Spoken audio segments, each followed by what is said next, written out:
At ating pong alamin ang ating pong maaring ang topic na ito ay hindi ito applicable sa inyo.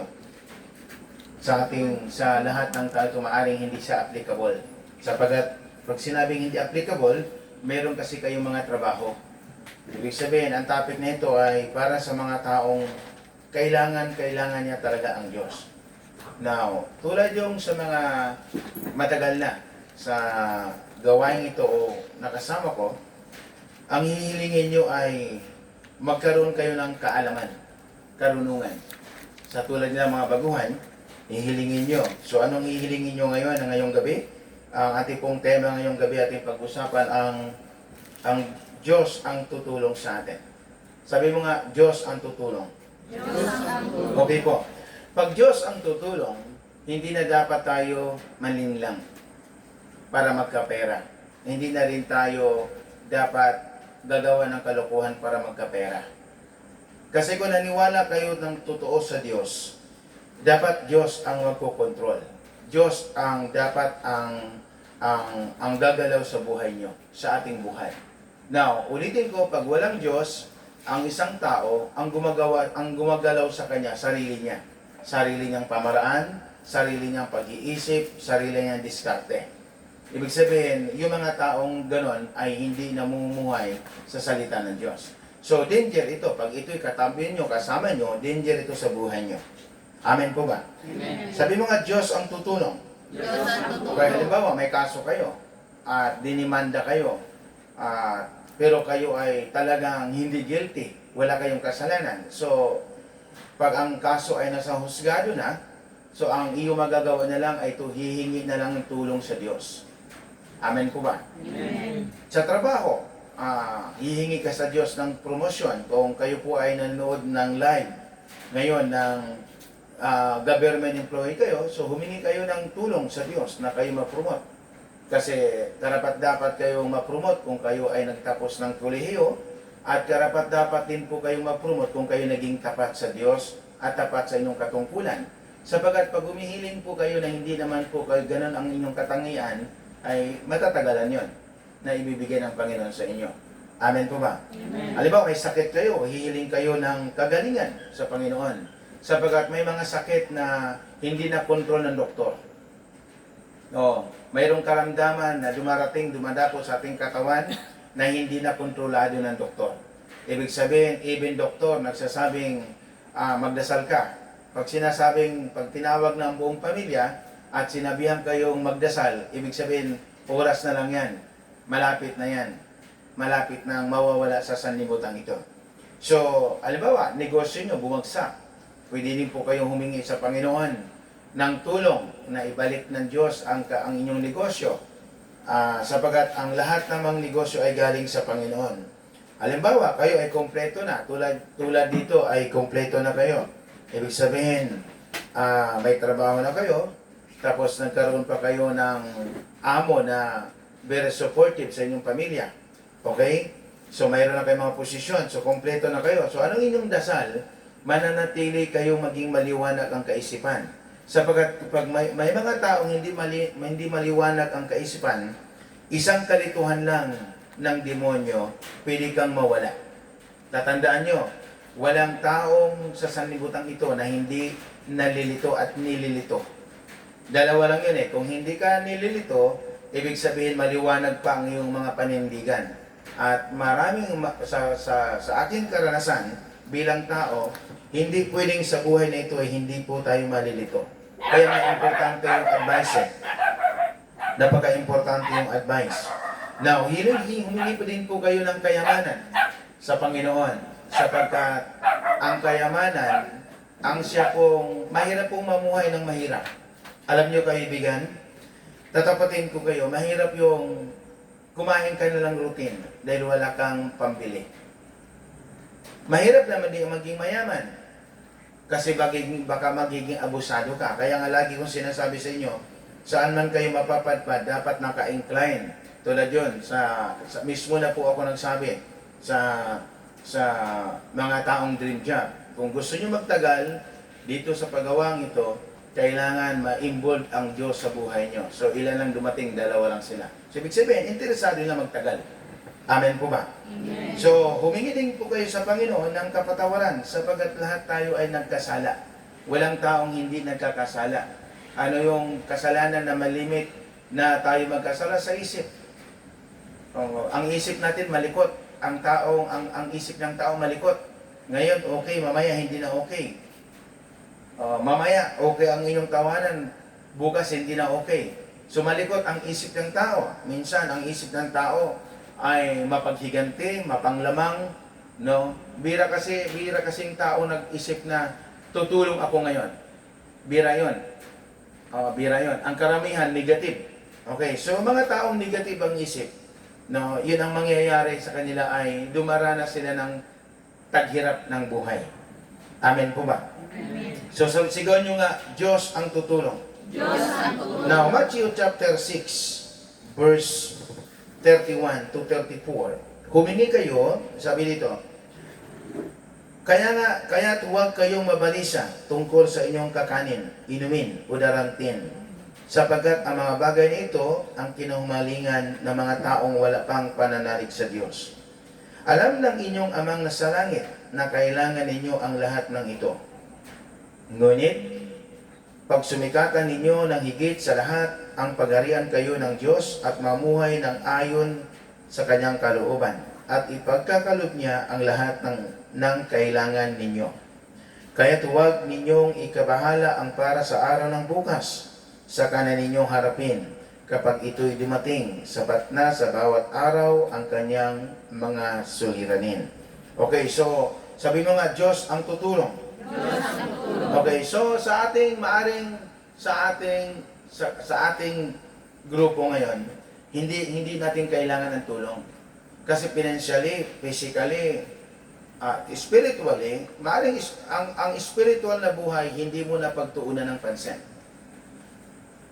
Be careful. Kasi kung gaano man karaming naipon mo, pag hindi lumago ang iyong spiritual na buhay, that is useless. That is useless. Ang pera, pwede ka maging masama. Ang posisyon, pwede ka maging mayabang. At ang pagiging mayroon sa buhay ay pagiging daan na tayo ay magiging kampante sa buhay. So lahat ng mga bagay na nakita mo sa sanlibutan, yan na po ay hindi mo maasahan at masasandalan. Tandaan po nyo lagi yan. Hindi mo yan, yung trabaho mo ngayon, pwedeng mawala sa iyo bukas.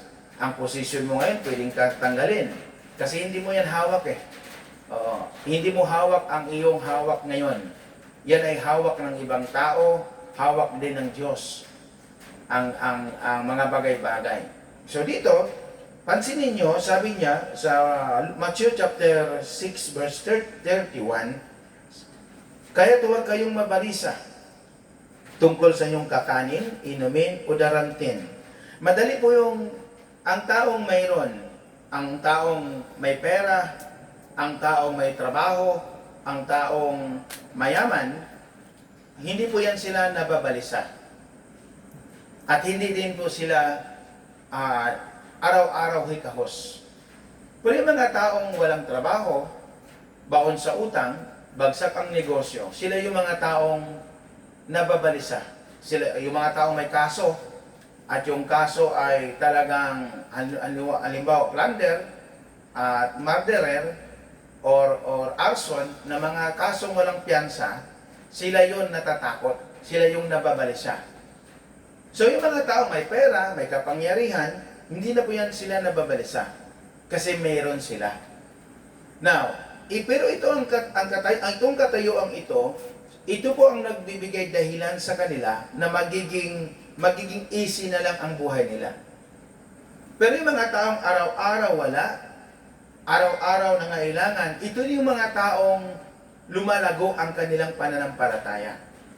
Sa bawat minuto, bawat oras, sila'y tumatawag sa Diyos. Bakit ang naging dahilan bakit sila tumatawag sa Panginoon? Sapagkat yung sila'y wala. Pansinin na lang nyo, kayong nakaupo dyan. Yung kayo may pera na, hindi na talaga kayo tatawag hating gabi, Pero yung kayo puno-puno ng problema, hindi kayo makatulong. Nagdarasal kayo para tutulungan ng Panginoon. Now, ganun pa man, napakabuti ng Panginoon sapagkat ang Diyos ay, kahit tayo ay makasalanan, kahit tayo ay nagkulang, kahit tayo umabuso, pag tayo humiling sa Panginoon at humingi ng tulong sa Kanya, ipinagkakaloob niya. Bakit sinabi niya sa verse 31? Sa Matthew chapter 6, verse 31, huwag kayong mabalisa sa inyong kakanin, inumin at daramtin. Kasi alam nyo kaibigan, hawak kasi niya lahat eh. Kontrolado niya ang hininga ng tao, kontrolado niya ang kabundukan, kontrolado niya ang karagatan, kontrolado niya ang pamahalaan. Ang lahat ng buong mundo ay kontrolado ng Diyos. Kaya sabi niya, huwag kayong mabalisa. Sabi niya, huwag kayong mabalisa sa inyong kakanin, inumin at daramtin. Bakit? Sinabi ng Diyos. Sabagat kontrolado niya eh. Katulad yung lagi ko sinasabi, sa lahat ng aking mga nasasakupan, walang pwedeng umapi dyan. Sapagat tao ko dyan. Ibig sabihin, ang sino mang umapi dyan, kalaban ko. Walang pwedeng mangapi sa bawat isa. Sapagat kontrolado ko ang organisasyon natin. Ibig sabihin, sinong lumabag, lalapatan ng parusa. So yun ang ibig sabihin ng Panginoon. Sa Matthew chapter 6, verse 31. Sabi niya, kaya huwag kayong mabalisa tungkol sa inyong kakanin, inumin at daramtin. Sapagat hawak niya eh.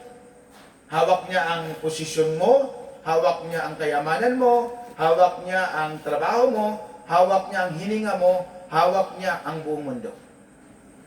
Kaya kung Diyos ang iyong pag-usapan, napakasarap. Kasi masasandalan mo siya eh.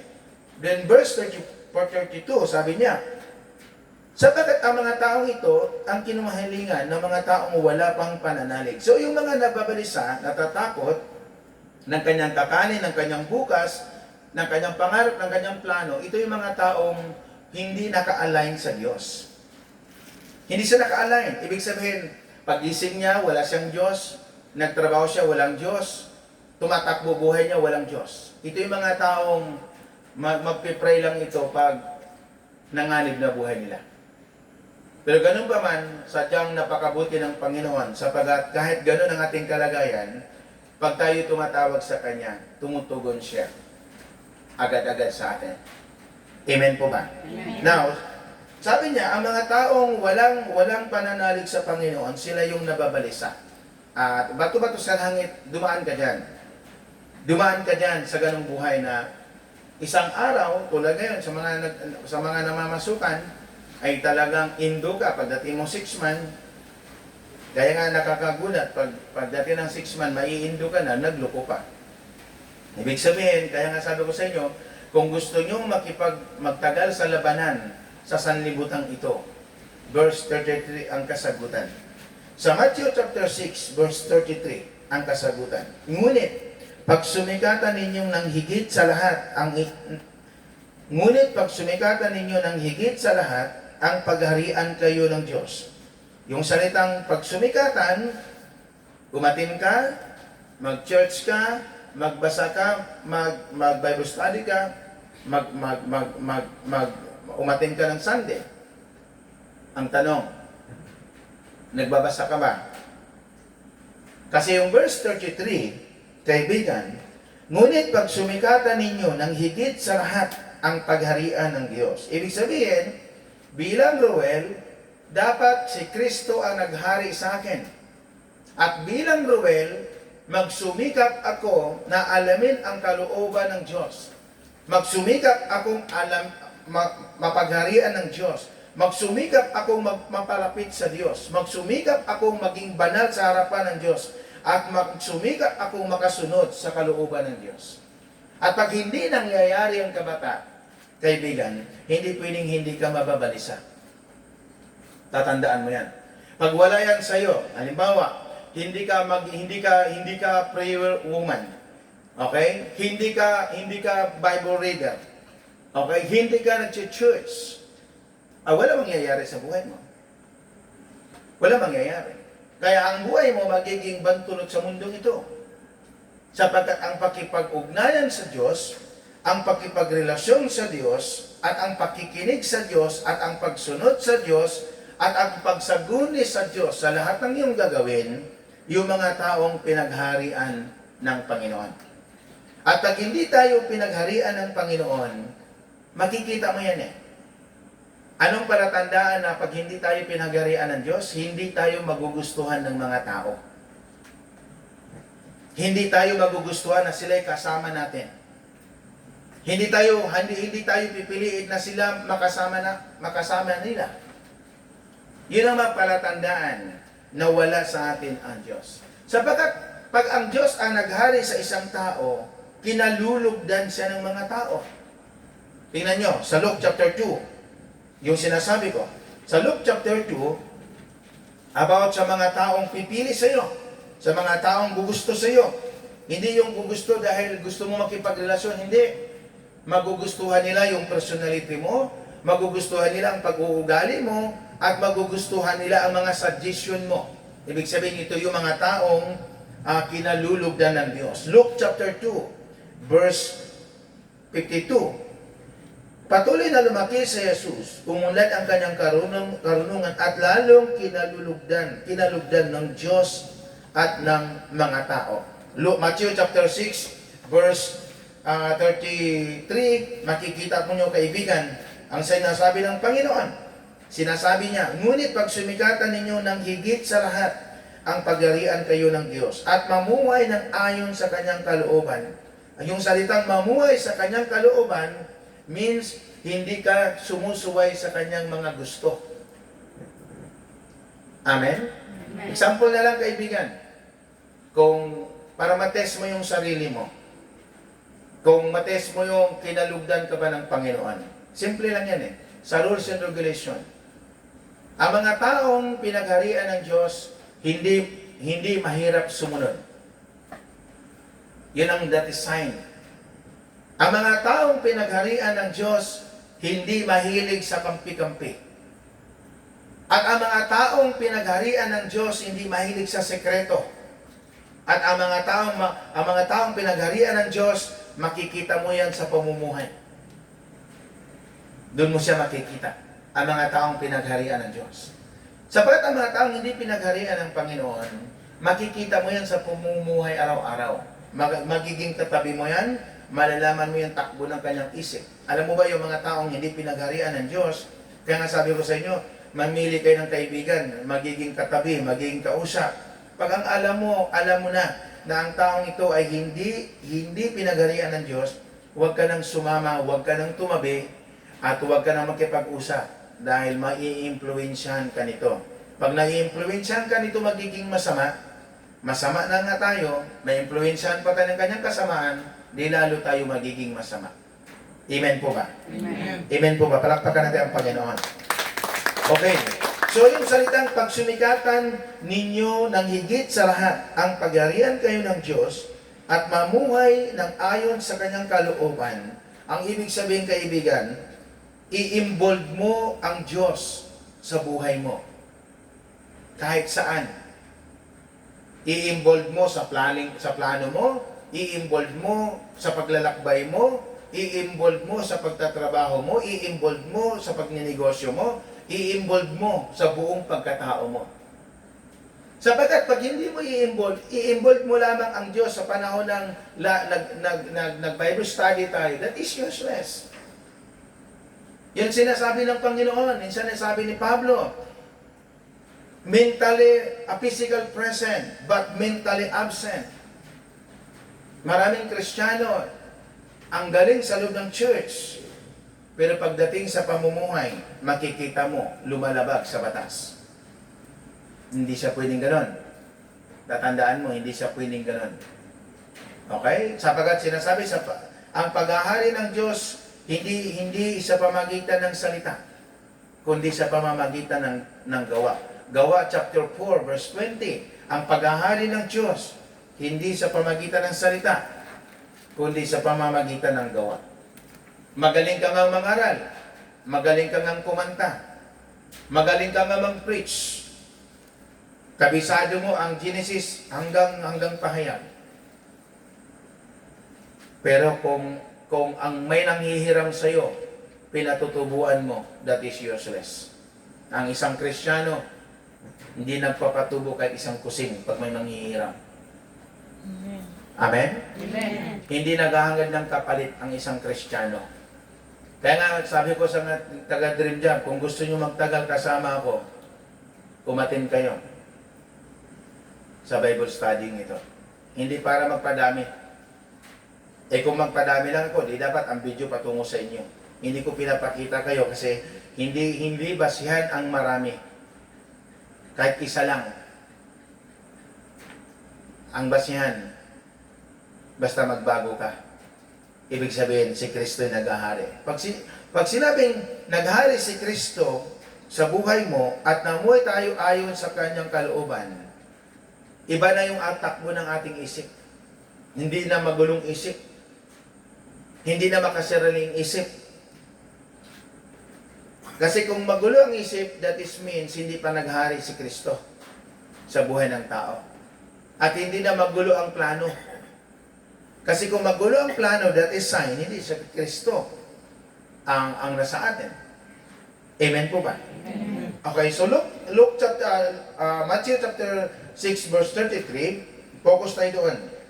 Sabi niya, ngunit pag sumikatan ninyo ng higit sa lahat, ang pagharian kayo ng Diyos.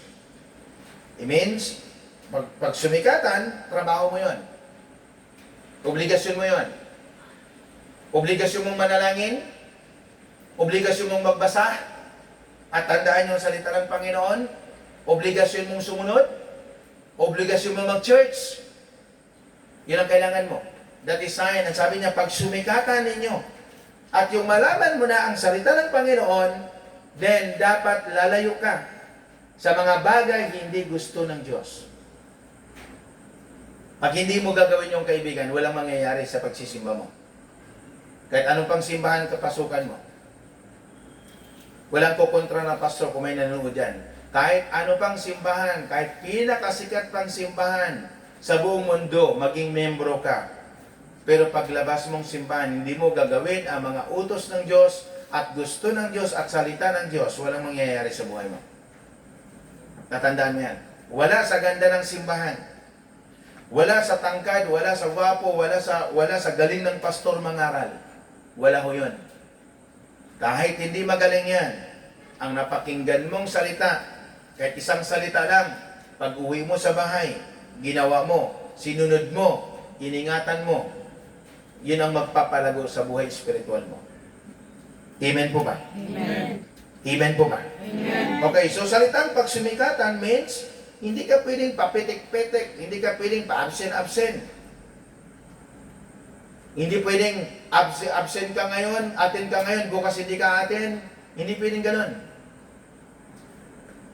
Literally, pag ikaw'y nag-aral, kahit gaano ka kagaling, pag hindi, para absent ka, hindi ka ma-acknowledge ng teacher. Ayun pa kaya, Diyos ang ating pinag-aralan sa dakong ito. Yun pa kaya, Diyos ang inihayag ko sa harapan mo. Yun pa kaya, Diyos ang sinisigaw ko sa harapan ng tainga mo. Huwag kang magbibiro pagdating na sa Panginoon. Dahil madadaya mo kami, madadaya kita, kailanman hindi mo madadaya ang Diyos na pinaglilingkuran ko. Alam niya kung sino nakinig, at alam niya kung sinong sumunod, at alam din niya kung sino ang pumunta dito na gusto niya talaga niyang umatin. Alam niya yon. Amen po ba? Amen. Hawak niya ang isip mo, hawak niya ang hininga mo, hawak niya ang pintig ng puso mo. Alam ng Diyos yun. Kaya nga sabi ko nga sa inyo, kaibigan, sa history ng pagiging Kristiyano ko, never pa akong mapilitan mag-preach, never pa akong mapilitan magbigay, never pa akong mapilitan sumuporta sa anumang church, at never pa rin akong napilitan magtrabaho ayon sa kalooban ng Panginoon. Never pa. Never pa. Lagi mong tandaan yan, kaibigan. I-joke mo i-joke mo ang mundong ito. Huwag mong i-joke si Kristo. Amen? Amen. Sapagat pag ginawa mo yon, okay, hindi ka magtatagal, mawawala ka rin sa harapan na ito, ng Bible study nito. Ibig sabihin, pag hindi binigay ng Panginoon ang iyong kahilingan, tatamarin ka ng umaten. Amen po ba?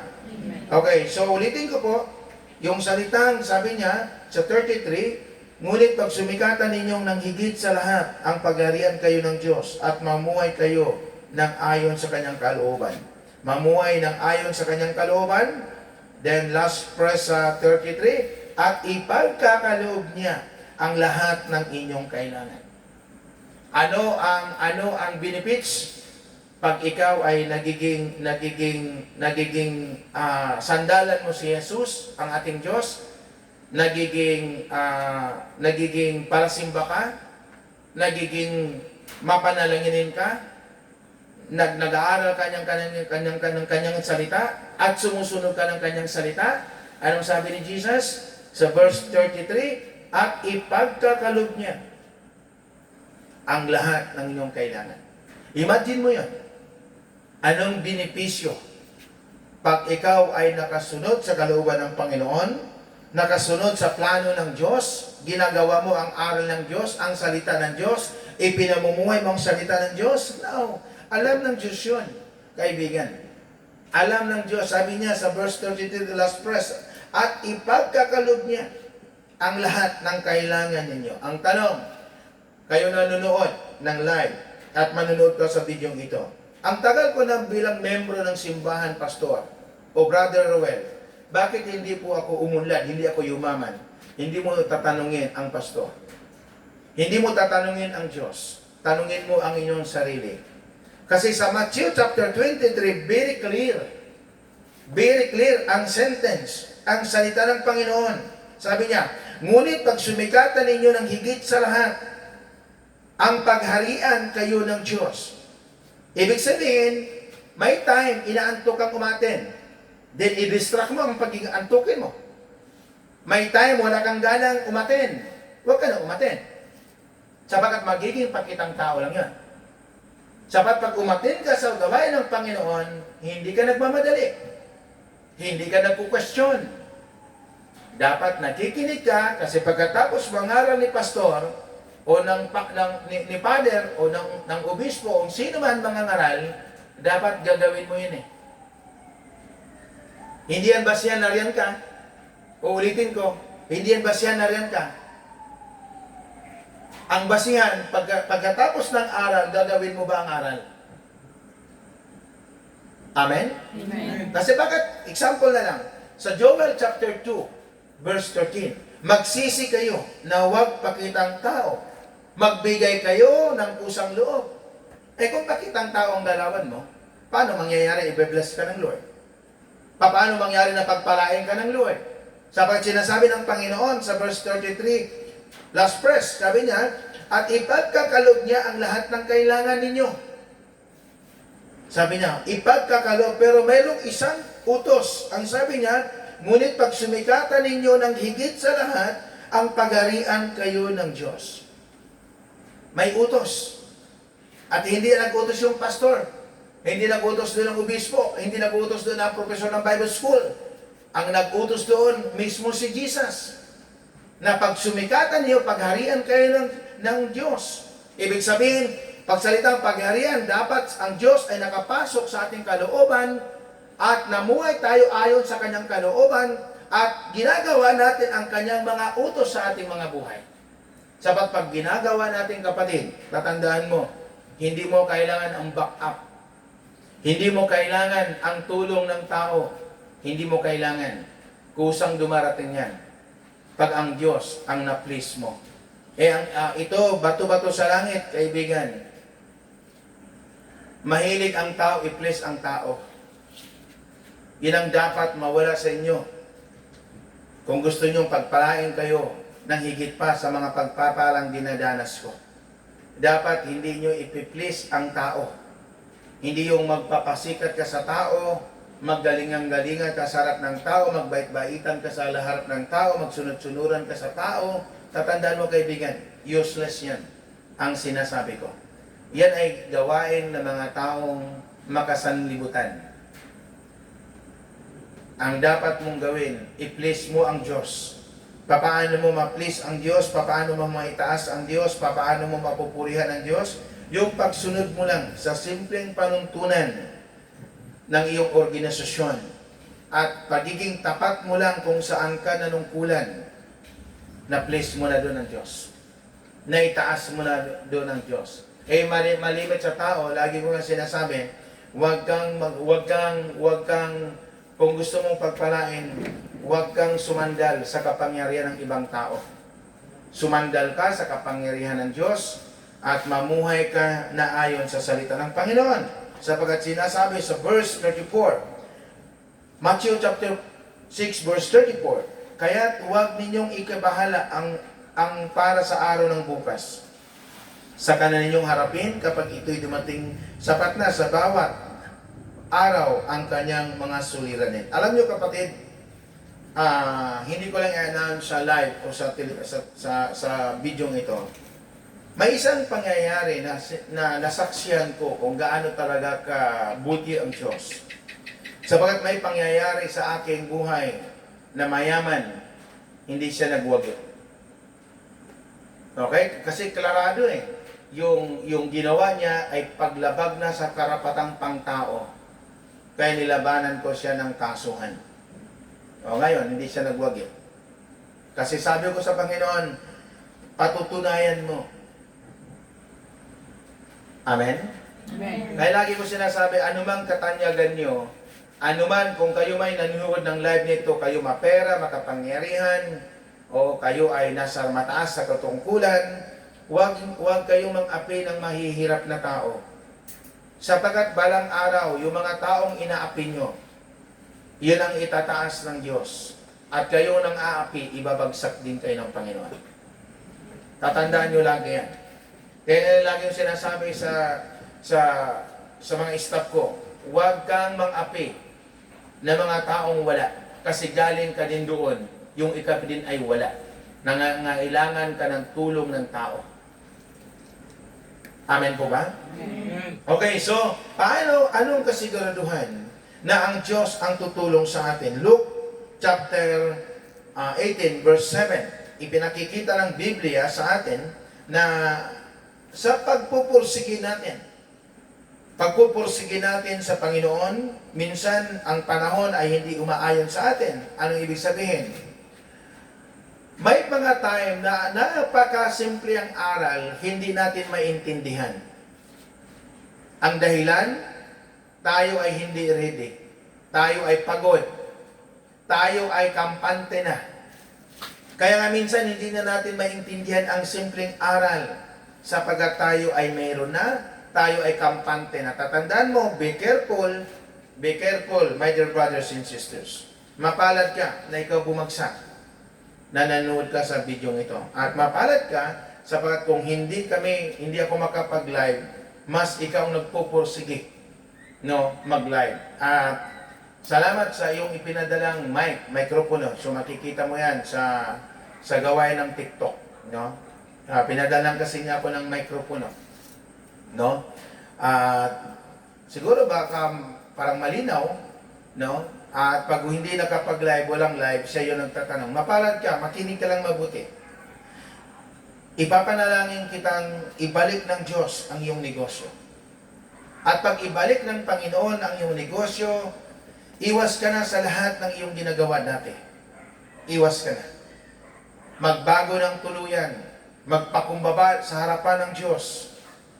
At tuluyang lisanin ang sanlibutan, mga gawaing sanlibutan, talikuran ng tuluyan, para ang Panginoon ay muling tutulong sa iyo.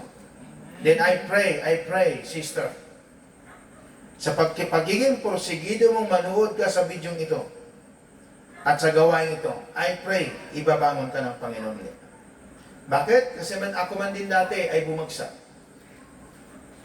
At sinikap kong alamin ang kalooban ng Panginoon. Bagamat alam ko na. Pero binalik ng Panginoon higit pa sa aking inasahan. Makikita mo yan kung pag tayo ay porsigido. Ibig sabihin, porsigido tayong marating ang kalooban ng Panginoon, marating ang gusto ng Panginoon, marating masunod ang salita ng Panginoon, at makapamamuhay tayo sa gusto ng Panginoon. Luke chapter 18, verse 7. Hindi ipagkakait ng Diyos ang katarungan sa kanyang mga hirang, sa kanyang mga hinirang, na dumaraing sa kanya araw at gabi, bagamat tila nagtatagal iyon. Now, pansinin nyo, gaano nga ba katindi ang kailangan mo? Pansinin nyo ha, sinabi dito, hindi ipagkakait ng Diyos ang katarungan sa kanyang mga hinirang na dumaraing sa kanya araw at gabi. Ang tanong, nagpe-pray ka, I believe. Pero yung salitang araw at gabi, ibig sabihin, kailangan po niya ang tulong ng Diyos. Okay? So, bagamat, ang sabi ng Diyos, bagamat tila nagtatagal, ano yung salitang tila nagtatagal? Ang Diyos, God is perfect God. Ang Diyos ay perfect pag gumalaw. Pag hindi pa ang hiniling mo sa Diyos ay hindi pa para ikaw ay ma-please mo ang God, hindi niya ipagkakalob yan. Mismo siya ang hindi patatagalin pa niya. Sapat pag humiling ka sa Panginoon tulong sa Diyos, dapat ang bottom line yun, ma-please mo ang Diyos. Maitaas mo ang Diyos. Maluwalhati mo ang Diyos. Maparangalan mo ang Diyos. Sapagkat ang Diyos ay hindi madamot. Sa 1998, kung natuklasan ang Diyos, 1995 ako nagsimula sa Panginoon, o 1992 ako nagsimula. 1995, tinanggap ko siya ng lubusan. Until now, hindi po ako naubusan. Hindi ako natulog ng gutom. Hindi ako nawawalan. Mga kaibigan, lahat ng ipinunda, lahat ng mga ginawa kong kabutihan sa aking kapwa, sa simbahan at sa Diyos, lahat ibinalik ng Panginoon sa akin, ng sobra-sobra pa.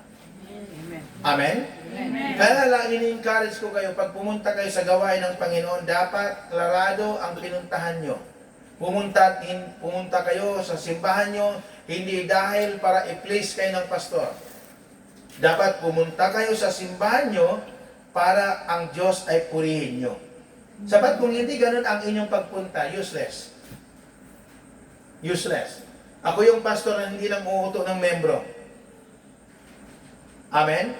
Amen. Sapagkat hindi ako naghahangad ng maraming membro.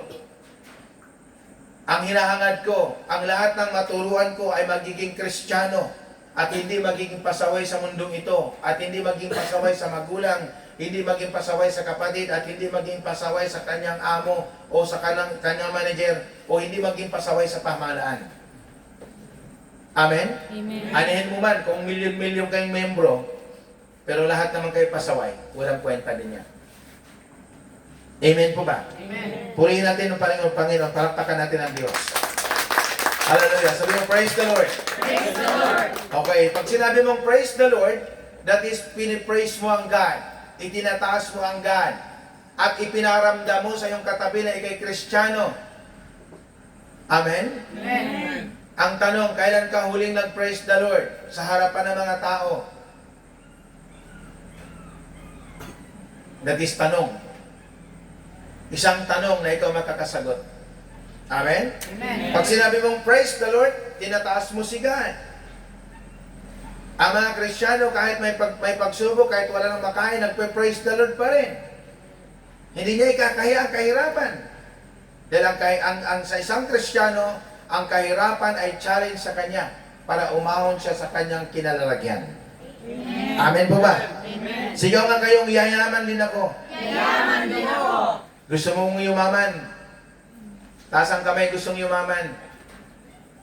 Dapat hindi ka nagwawaldas. Amen? Kasi kung gusto mong maging mayaman, walang mayaman na naging waldas. Lahat ng mayaman ay kuripot.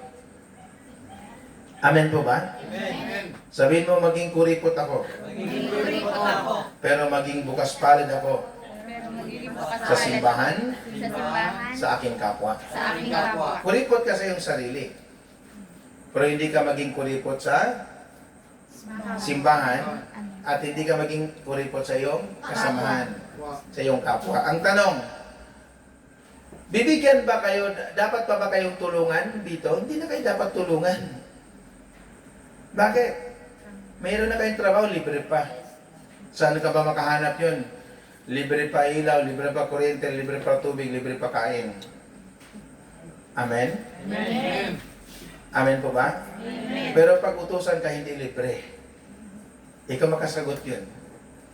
Ibig sabihin, kapatid, pag ganun ang kaisipan mo, paano ka i-bless? Amen? Amen. Kung gusto mong i-bless ng Panginoon, then gawin mo ang kanyang kalooban. Kalooban po niya magpasaya ka na iyong kapwa. Hindi niya kalooban na isahan mo ang iyong kapwa. Hindi niya kalooban yun. Kalooban ng Panginoon na pasayahin mo yung kapwa. Amen po ba? Amen. Okay, John chapter 7, John chapter 15 verse 7. Kung nanatili sa inyong mga salita ko, hingin niyo inyong maibigan at ipagkakaloob sa inyo. Ang tanong, ilang verse, yung nakapula, ito nakapula sa gilid, ilang verse ang hawak mo, na memoryado mo talaga? No, ikaw, ilang verse. Dito ngayon magkakasingilan tayo. Oo, Pastor, grabe ka naman. Kung kailan tayo may bisita sa kapag ka maniningil. Hindi po pinipili ang oras. Kasi dito sa John chapter 15, kung nanatili kayo sa akin at nanatili sa aking mga salita, hingin niyo ang anumang inyong maibigan. Kung paano kayo hingi sa Panginoon, nanghingi ka ng tulong, hindi mo mamimit yung salitang, ang makukuha mo lang yung common grace. But not special grace. Kasi pag sinabi mo kasing, kung nanatili sa inyo aking mga salita, hingin niyo yung maibigan, ito yung mga taong masinop pagdating sa kanyang pag-aaral ng salita ng Diyos. At hindi lamang sa mata, kundi pumapasok sa kanyang kalooban. Ay kung ang iyong pamumuhay ay naaralan ko ka ngayon, mamaya wala na yung salita, then paano mo mapakinabangan ang John chapter 15 verse 7? Kung nanatili sa inyong mga salita ko, hingin niyo inyong maibigan at ipagkakaloob ko sa inyo. Paano ngayon kung wala kang salita ng Diyos? Meron kang salita ng Diyos, dalawa, putol ang 3/4. 1/4 lang natandaan mo. Paano? Diba? Basahin nyo, kapatid. Basahin nyo. Kung nanatili kayo sa akin at nanatili sa inyo mga aking mga salita. Sa ibang translation kasi, kung nanatili sa inyo ang aking mga salita, hingin nyo ang inyong maibigan. Ibig sabihin, ano bang gusto mo? Ano bang gusto ng tao? Gusto niya maging marunong. Alam mo, baliktad yun Mali ang hiningi minsan sa Diyos Lord, pagyamanin mo ako. Lord, bigyan mo ako ng ganito, material things. Mali. That is mali. Ang una niyong hilingin, katulad yung dalawang tao, sinabihan ko, umatin ka. Sabi ko, umatin ka. Ang una mong hingin, humingi ka sa Diyos ng karunungan. Amen? Amen. Amen po ba? Amen. Imagine mo, tinuruan na, ilang beses pa ulit magtanong. Ibig sabihin, hindi matalinong lalaki. Amen? Amen. Ngayon, hihingi ka ng magandang buhay, paano mo i-manage yan?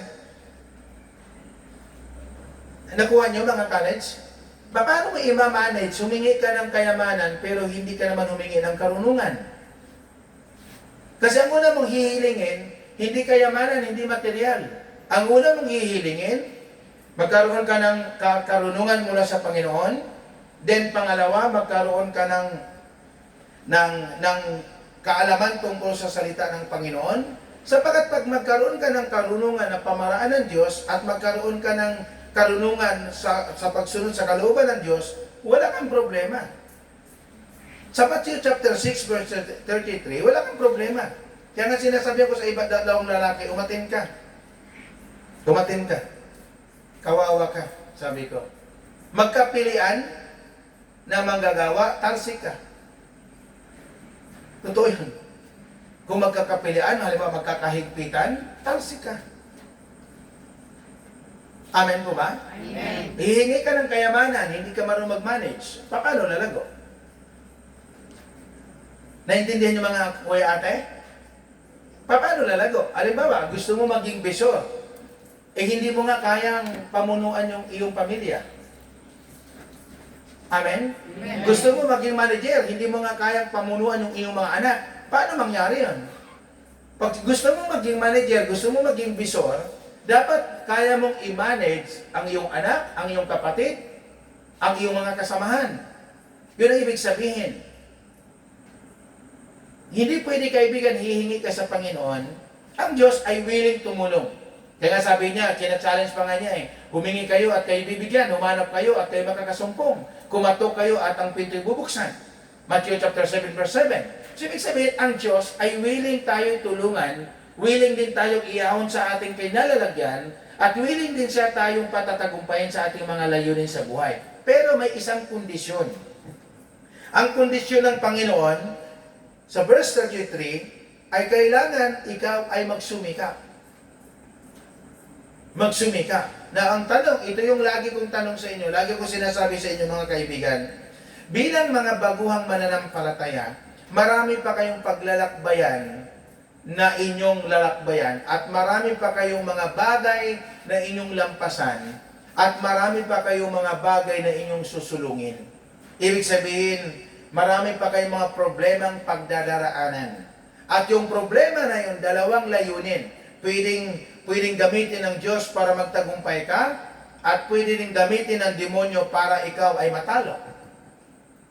Pwede niyang gawin yon, mga kaibigan.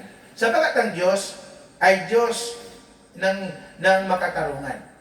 So paano ngayon kung, kaya nga sabi ko sa 8 kong anak, makinig ka dahil ang labanan based sa aking karanasan bilang tao, pisikalan ang labanan sa sanlibutan ito. Pag madali kang mapagod, means susuko ka. Ang ibig sabihin, halatang matatalo ka. Dalawang labanan sa sanlibutan ito. Physical body, pakipagdigma, then spiritual. Pag mahina ang spiritual mo, hindi ka lalaban. Katulad doon, sa nilabanan kong mayaman. Wala akong kaba, wala akong takot kasi alam ko, madadaya lang niya kung mababayaran niya ang isang nanungkulan. Pero pag hindi tatanggap, magwawagi sa laban. Amen? Amen. Kasi kung mali ka, huwag ka nang lumaban. Pero kung pag hindi ka mali, para lamang guluhin ka, lumaban ka. Amen? Amen. Sapagat may Diyos na nunood.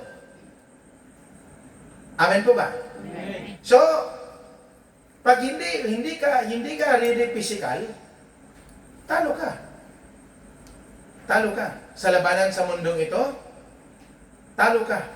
Walang pwedeng pastor, walang pwedeng ano dyan walang Kristiyano na pwedeng mag-object sa sinabi ko. Kasi ang labanan dalawa, physical, then spiritual.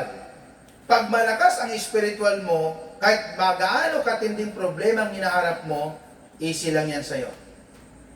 Pag hindi malakas ang spiritual mo, malakas ang physical mo, but spiritual mahina, konting problema, aaray ka.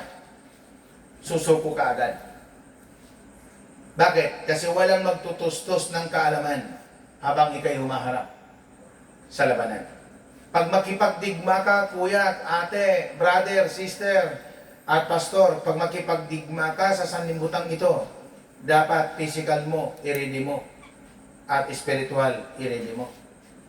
Halimbawa, umatin ka, hindi ready ang physical mo, antukin ka, di sayang. Sayang. Amen? Amen. At aatin ka gutom, walang kwenta. Pag umatin ka ng mga gawain ng Diyos, ang technique, kumain ka. Kasi habang ka nakaupo, pag hindi ka kumain, pag pagod ka, ang sunod yan, aantukin ka. Nakaupo ka, hindi ka tulad sa amin noon. Yung ako, nakatayo, 3 oras mangaral ang aming pastor. Nakatayo ako. Walang upuan. Ikaw, may upuan Amen po ba? Amen. Then spiritually, kailangan magiging malalim ka sapagkat may laban. Kasi sa Luke chapter, balikan natin ang Luke chapter 18, verse 7, pansinin nyo, hindi naman sinabi agad ng Diyos maliban sa iyong kakanin, sa iyong inumin at daramtin. Sabi niya sa verse 7, sa Luke chapter 18, verse 7, hindi ipagkakait ng Diyos ang katarungan sa kanyang mga hinirang, sa kanyang mga hinirang na dumaraing sa kanya araw at gabi. Bagamat, tila nagtatagal yun. Ano yung mga instant prayer? Halimbawa, hihiling ka sa Panginoon na involved ang simbahan, involved ang pastor, involved ang kapwa, madali yun. Madali yun ibigay ng Diyos. Pero pag humiling ka lang para magkaroon ka ng kabuhayan, para makaahon ka sa kahirapan, pero hindi involved ang Diyos, hindi involved ang pastor, hindi involved ang salita ng Diyos, hindi involved ang kapwa, wala yun. Hindi yan darating. Matagal yan. Kasi ibig sabihin, ang ganong mga klaseng prayer, ang ganong klaseng kahilingan, immature, hindi mature. Ibig sabihin, hindi spiritual man. Kasi ang mga taong spiritual man, humihiling siya, laging kasama ang kapwa, ang magulang, ang simbahan. Amen po ba? Amen. Okay, so para ang assurance ng Panginoon o ang assurance mo na ang lahat ng iyong hilingin tungkol sa Diyos, na ang Diyos ang tutulong, John chapter 15 verse 7. Kung nanatili kayo sa akin at nanatili sa inyo ang mga salita ko, hilingin nyo ang inyong maibigan at ipagkakalob sa inyo. Pansinin nyo yung words.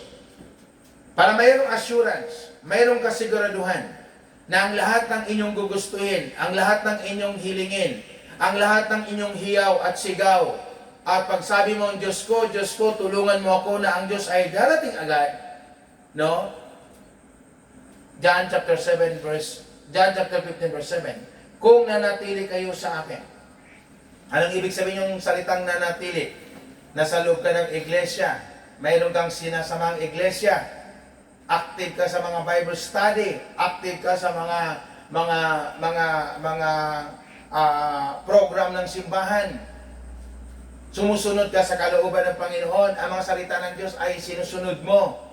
Then, yun ang sinasabi, kung nanatili kayo sa akin at nanatili sa inyo ang mga salita ko, hingin nyo ang inyong maibigan at ipagkakaloob ko sa inyo. Parang ganito, para maintindihan nyo bago tayo matapos. Kung tapat kang trabahante, tapat ka sa iyong supervisor, tapat ka sa iyong manager, tapat ka sa iyong kasamahan, tapat ka sa iyong trabaho, sa tingin mo kaya, tatanungin ka pang ipopromote? Sa tingin mo? Tapat ka sa management, tapat ka sa trabaho, tapat ka sa oras, tapat ka sa iyong kasamahan. Sa tingin mo kaya, tatanungin ka pa para i-promote? Kusa na, ang totoo, kusa na yan, ipopromote ka. Pero kung hindi ka tapat, huwag kang umasa. Huwag kang umasa. Kasi ang Diyos, ano yan mismo ang Diyos ang nagdidikta sa organisasyon na ito i-promote mo. Siya yung nagdidikta at ito tanggalin mo. Sa mga sasunod na araw, ituturo ko sa inyo yung about sa trabaho. Kaya sinasabi ko sa inyo, pag nagtrabaho kayo, umatin kayo, hindi kayong, halika na, atin na tayo. Hindi ganon. Kusa ka nang pumunta. Hindi yung lagi ka nagyayaya. Kasi may mga taong pag niyayaya mo, hindi makatanggi, pero napipilitan na siya pumunta. Amen po ba? Amen. Kasi kung talagang tinatrabaho ka ng Panginoon, alam mo anong oras. Katulad yun, yung kinukumbik sa video ito, sa araw na ito, bagamat nanonood din siya sa bahay niya. Pag alas 6:30, pag walang live, nagtatanong agad. Bakit walang live? Bakit walang gawain ba? Amen? Ibig sabihin, kinukumbik siya ng Diyos. Amen po ba? Amen. Ang taong hindi kinukumbik ng Panginoon, wala bang gawain? Ay, praise the Lord naman, para tayo naman ay makapahinga. Nag-praise the Lord ka pa. Amen? Amen. Dapat, hindi ganun. Pag walang gawain, mas ikaw yung naghahanap ng gawain. Ang tawag yan, spiritually, enjoyment. Malalim. Sapagkat ang mga taong malalim na sa pananampalataya, hindi po yan tinatamad. At ang mga taong kinukumbik ng Diyos, hindi yan nagre-reklamo. Tatandaan nyo yan, hindi yan nagre-reklamo. Pero ang mga taong hindi kinukumbik ng Panginoon, marami yung question. Amen po ba? Amen. So, sabi mo, Diyos ang tutulong sa akin. Okay, gusto nyo ma-experience si Jesus? Starting today, huwag kang humingi ng tulong sa iyong kasamahan. Alam mo kaibigan, bagamat ang live na ito ay nanonood yung ibang mga empleyado, for the first time ngayong bidding ito, sa kampaning ito, ay wala po akong nilapitan kahit isa. Kahit isa. Ang ginawa ko nga, nagpatalo ako eh. Binabaan ko ng husto ang presyo, no, para hindi na ako manalo. For dahil alam nila kung paano ako magserbisyo. Alam nila kung paano ako sumunod. Pag nagdaing sila, mismo ako ang pumapasok sa company. Kinukuha pa rin nila ako. Ang ginawa nga ng management, nilagyan niya ng bracket para hindi talaga maagaw sa akin. Nilagyan niya ng mga matitinding patakaran. Kasi lagi ko sinasabi sa inyo kaibigan, kung magserbisyo man lang kayo sa Diyos, sa tao, sa pamilya, ibigay nyo na lahat. No reservation. Amen? Amen. Ano yung reservation ng Kristiyano? Ito, bago tayo matapos. Titingnan ko nga, aatin nga ako, susubukin ko kung talagang pagpalain ako pag umatin. Hindi ka pagpalain. Bakit? May kondisyon ka na eh. Ang pagpapala na darating sa atin sa isang kondisyon. 1, manalig ka. 2, susunod ka. 3, pakikinabangan ka mismo ng Diyos at ng kapwa. At pag hindi ganito ang iyong pananaw, at hindi ito, wala ito sa iyo, huwag kang umasa. Na pagpalain kami, pagpalain ka rin. Na kung pagpalain ka, pagpalain din kami. Hindi ganun. Kung sino yung taong sumunod sa kanyang panuntunat, kalooban, sino yung taong nagpi-place sa pangalan ni Jesus, ibig sabihin, sinong nagtaas ng kanyang pangalan, sinong taong nagbigay ng karangalan sa kanyang pangalan, at sinong taong sumamba sa kanyang pangalan, ang sayong tinutulungan ng Panginoon ng sobra-sobra. Amen. Amen po ba? Amen. Amen po ba? Amen. So, yan ang tandaan nyo lagi. Mula ngayon, huwag kayong humingi ng tulong sa tao sapagkat ang tulong ng tao may bilang. Amen? Amen. Ang tulong ng Diyos, walang bilang. Hanggang sa hanggang. Amen? Amen. So, nais ko pong sabihin sa inyo, kung gusto nyo magtagumpay, dapat i-ready nyo spiritual sa pakipagdigma, then physical, i-ready nyo yan. Sapagkat ang makipagdigma sa anumang labanan ay nakaredy spiritual at nakaredy physical. Amen po ba? Amen. So, huwag niyong kalimutan, saan man kayo mapapadpad, saan anumang inyong gagawin, lagi niyong i-involve ang Diyos. Then, saan man kayo makarating, lagi niyong dapat anyayahan ang Diyos. Alam niyo kapatid, bago ko matapos, sa mura kong edad, lahat ng napadparan ko ay laging malapit sa simbahan. Yung umakay sa akin doon sa Zamboanga, una kong simba, nasa pintuan lang ako ng simbahan. Hindi po ako pumasok. Ang damit ko po, di ko malimutan yung una kong simba, kulay puti, kulay itim. Hindi po ako pumasok. Kasi, yung mayroon kasing nagsabi na hindi ka makakapasok sa loob ng simbahan sa dami ng kasalanan mo. Ginawa ko siyang literal. Ginawa ko, doon ako sa loob sa pintuan ng simbahan. Natapos, hindi ako nangumunyon. Sa madaling salita, natapos yun, ang gabi na yon, pag-uwi namin, sinabi ng mga exaure ang kanyang apelyido, no? Bakit hindi ka pumasok? Sabi ko, hindi ako kasya eh. Literally, sabi niya, bakit hindi ka kasya? Ang liit mo lang, ang laki ng pintuan. Sabi ko, naalala ko yung sinabi ng isang tao eh, na hindi makakapasok sa loob ng simbahan. So, dahil sila ang kasama ko, sila ay maka-Diyos, no? Gabi-gabi pag kumain kami, so kasi yung pamilya na yun ay maganda ang pamumuhay. Sila yung nagpaaral sa akin at binibigyan niya ako ng 5 piso baon ko. So, bawat kain namin, pinangangalanan niya ako ng Diyos. Katulad yung ginagawa ko sa kanila. Bawat kain, ini-involve ko ang Diyos. Then, yung napadpad ako sa loob ng Zamboanga, malapit sa simbahan.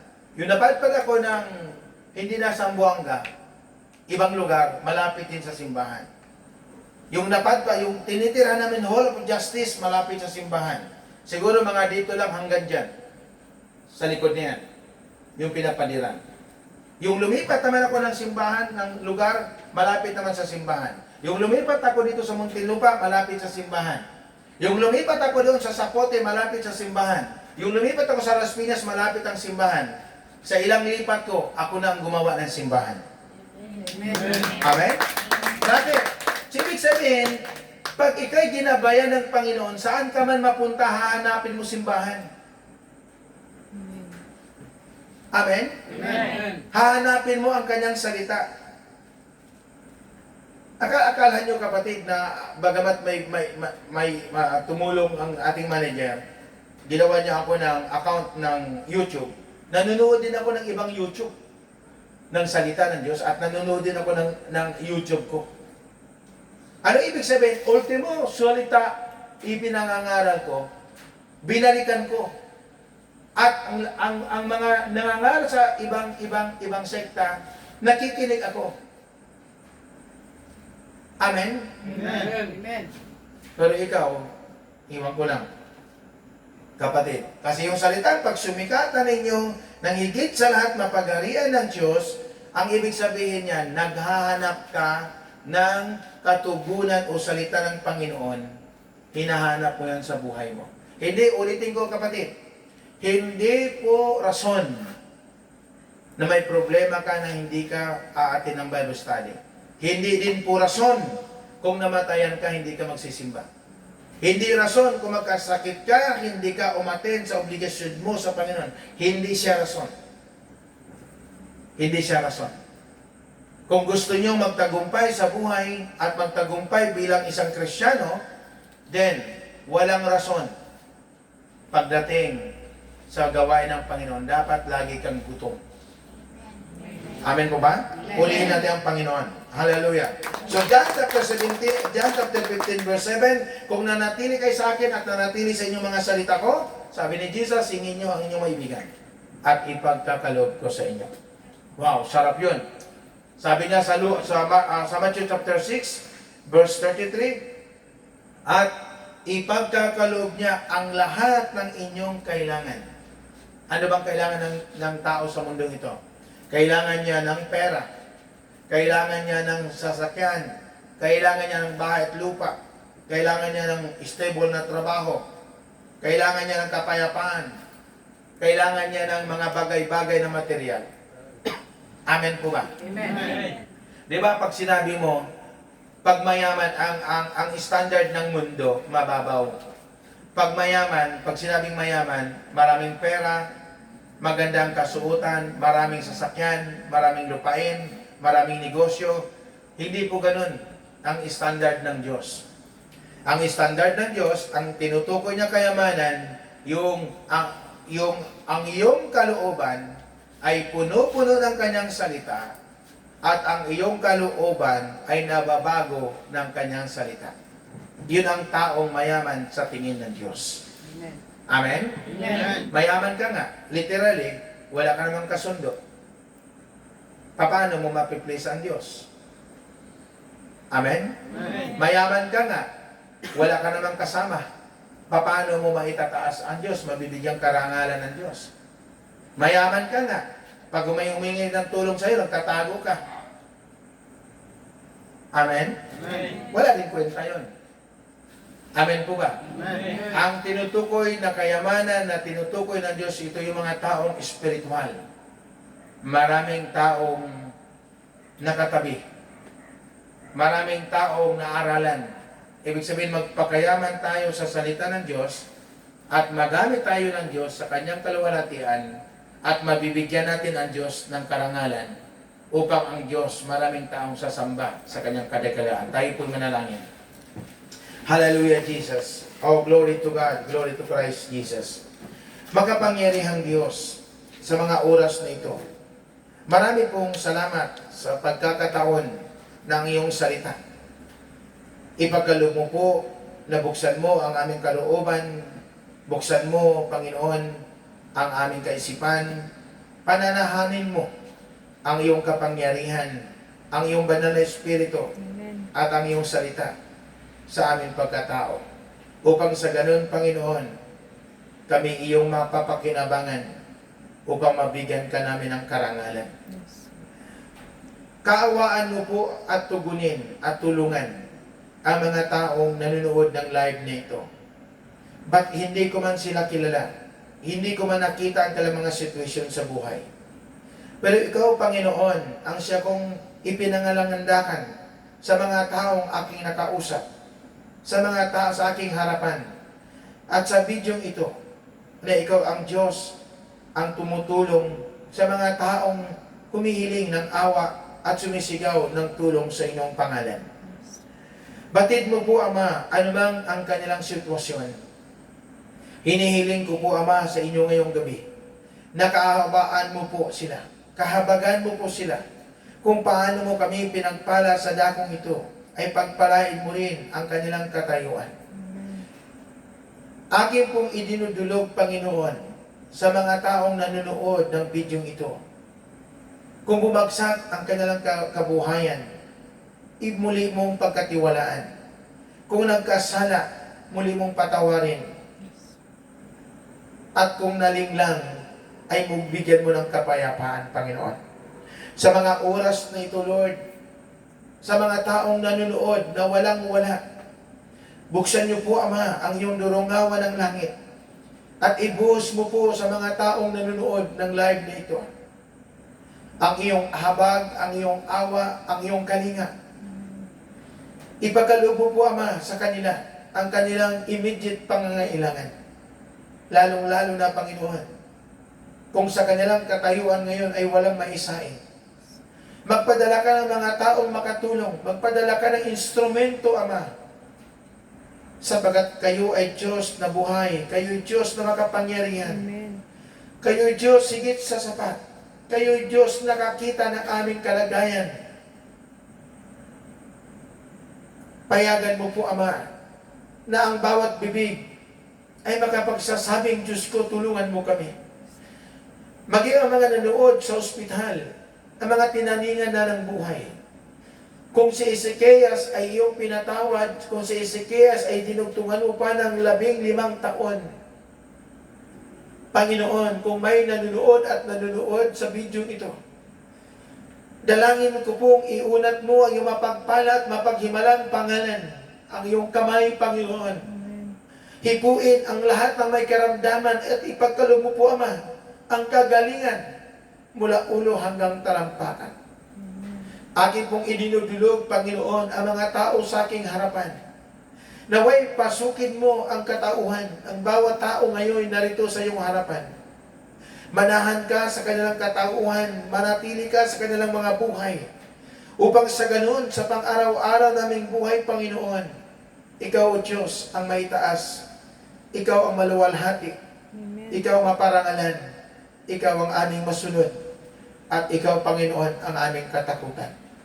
Sa mga sandaling ito, Panginoon, kung saan kami ay nanikluhod sa inyo, patawarin mo po kami, Ama. sa lahat ng aming kakulangan, sa aming kasalanan, sa lahat ng aming karumihan. Linisin niyo po kami sa aming katauhan upang sa ganun, ikaw mataas sa aming kalagitnaan. Maluwalhati ka at may taas saan mo man kami dadalhin, Panginoon. At inihiling ko po, Diyos, at dalangin ko po, Ama, sa aming mga kapitbahay na hindi pa nakatuklas, nakasumpong ng iyong liwanag, ng iyong pangalan. Ikaw, Panginoon, ang gumawa ng instrumento upang ang mga taong nakapaligid sa amin ay madala namin sa iyong harapan upang sama-sama kami makapagpuri, maitaas at maluwalhati ang iyong dakilang pangalan. Ano man ang kailang katayuan, mayaman man sila at mahirap, may pinag-aralan man sila o wala. Dalangin ko po, Ama, na makakasumpong sila ng kaluwalhatian mo, makakasumpong sila ng dakilang pangalan mo, at hinihiling po namin, Ama, ang iyong biya at pagpapala, ang iyong kalakasan, ang iyong kagalingan, ang iyong kayamanan, ang iyong banal espiritu at kapangyarihan ay sumasa aming lahat upang kami magsigaling, upang kami iyong pagpalain, upang kami makalaban sa katwiran mo at kabanalan, upang ikay maitaas. At salamat sa hangin na iyong Panginoon na dumapo sa aming mga katawan at sa aming mga katawan. Ay tanda, Panginoon, na ikay pumasok sa aming kalooban at ikay dapat naming parangalan sapat ikay Diyos na buhay. Amen. At pagpalain mo din, Ama, ang dalawang kababayang ito, bagyang kalalakihan ito, Panginoon, na iyong pinadala sa dakong ito. I-bless mo, Lord, ang kanyang sambayanan. I-bless mo ang kanyang kabuhayan. I-bless mo ang kanyang posisyon. I-bless mo, Lord, lahat ang nasa amin. At gamitin mo instrumento upang ikay mabigyan ng kapuri at karangalan. Salamat, Ama. At alam po namin, pinagpapala mo na ang mga nanood ang sumasabay sa panalangin ito. Alam po namin, Ama, pinagpala mo na kami. At sa pangalan ni Jesus, in Jesus' name, inaangkin namin, Panginoon, magtagumpay kami sa anumang laban. At sa bawat hiyaw namin at sa bawat sigaw namin ng iyong pangalan, lalagyan mo ng tanda, himalat kababalagan upang ikay maparangalan. Sa pangalan ni Jesus, in Jesus' name. Amen. Amen. God bless you. Pagpalain kayo ng Panginoon.